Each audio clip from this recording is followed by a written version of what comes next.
Bonjour à tous, j'espère que vous allez bien. On se retrouve aujourd'hui pour une vidéo sur Giuseppa qui fait des confidences inquiétantes sur sa grossesse. Comme vous le savez, Paga et Giuseppa attendent leur deuxième enfant, une deuxième fille qui devrait arriver au mois de juin. Mais alors qu'elle est à seulement 7 mois de grossesse, Giuseppa a eu une grosse frayeur et s'est rendue hier en urgence à la maternité. Alors est-elle déjà sur le point d'accoucher? Elle donne des nouvelles après avoir passé la nuit à l'hôpital. N'hésitez pas à vous abonner à la chaîne si ce n'est pas déjà fait et à liker et commenter cette vidéo pour me soutenir. Merci beaucoup et à très vite pour une nouvelle vidéo.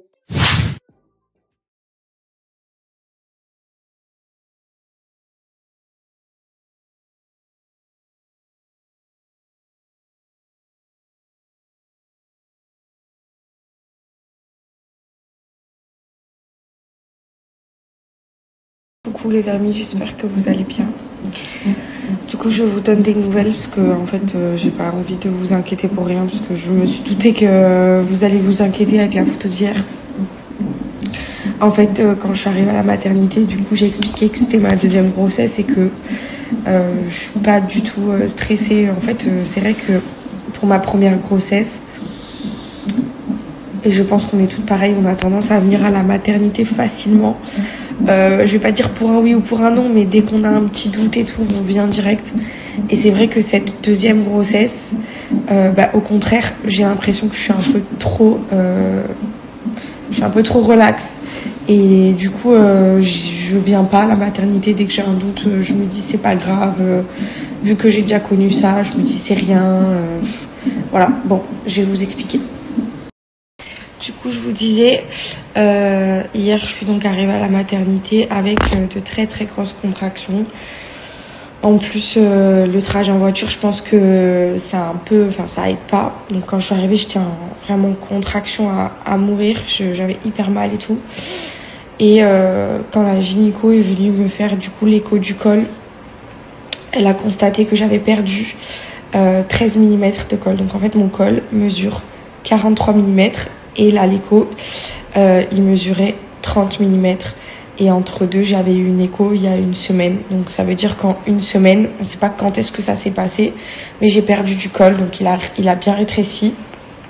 Bien rétréci, c'est un grand mot, mais il a quand même rétréci. Donc ça veut dire que les contractions sont quand même des contractions qui agissent sur le col, même s'il est encore fermé.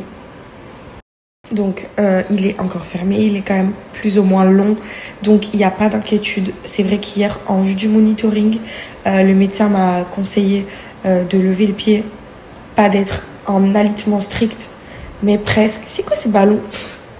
Mais presque, c'est-à-dire vraiment faire les efforts indispensables à la vie, se doucher, manger à table, etc.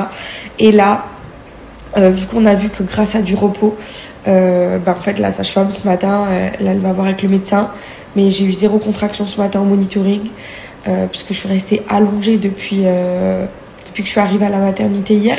Donc du coup, ils vont, je pense, me conseiller à la maison de me reposer un maximum, d'éviter de porter Georgia, parce qu'elle est lourde et tout, les efforts un peu qui me font forcer, essayer d'éviter.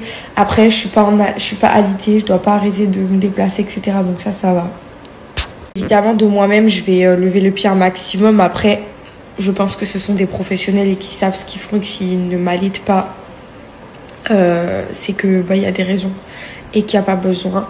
Donc moi-même, je vais lever le pied quand même, c'est-à-dire que je vais arrêter de retourner ma baraque toutes les 2 secondes, porter des meubles et tout le bordel, parce que c'est vraiment pas... ça serait pas conscient de ma part et je pourrais pas venir pleurer d'avoir des contractions derrière. Par contre, j'ai toujours le droit d'aller manger dehors, j'ai toujours le droit d'aller me balader, pas de faire des longues marches, etc. bien évidemment. Mais voilà, c'est à moi de m'écouter, de voir que dès que je contracte un peu, je lève le pied, je me repose, je reste allongée. Une fois que les contractions elles passent, si ça passe, je peux continuer à ma vie normale. J'ai rendez-vous le 25 du coup chez mon gynéco qui lui me vérifiera le col, et si le col d'ici là n'a pas bougé, ça sera une bonne nouvelle. Sinon, on prendra de nouvelles décisions.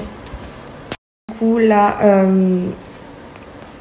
comment vous expliquer? Ouais, je vais avoir une sage-femme à domicile. Donc c'est celle que j'avais plus ou moins quand j'étais enceinte de Georgia. En fait, elle a accouché et elle a une remplaçante qui, elle, va prendre le relais. Donc, je vais avoir une sage-femme plutôt prévue à la maison en surveillance monitoring. Normalement, je crois que c'est à partir de 36 ou 37 semaines de grossesse, le monito une fois par semaine. Je sais pas si vous avez ça. Mais du coup, moi, en vue du fait que j'ai accouché tôt pour Georgia et que là, je contracte et que mon col a un peu diminué, je pense qu'ils vont me donner là une ordonnance. En tout cas, c'est ce que j'ai cru comprendre, pour que je puisse avoir les surveillances monitoring à la maison dès maintenant. Voilà, donc on croise les doigts pour que tout se passe bien pour la suite. Merci à toi d'avoir regardé la vidéo jusqu'au bout. N'hésite pas à commenter cet emoji si tu es arrivé jusque-là. Ça me permettra de voir ceux qui sont restés jusqu'à la fin. Encore une fois, merci beaucoup et je vous dis à très vite pour une nouvelle vidéo.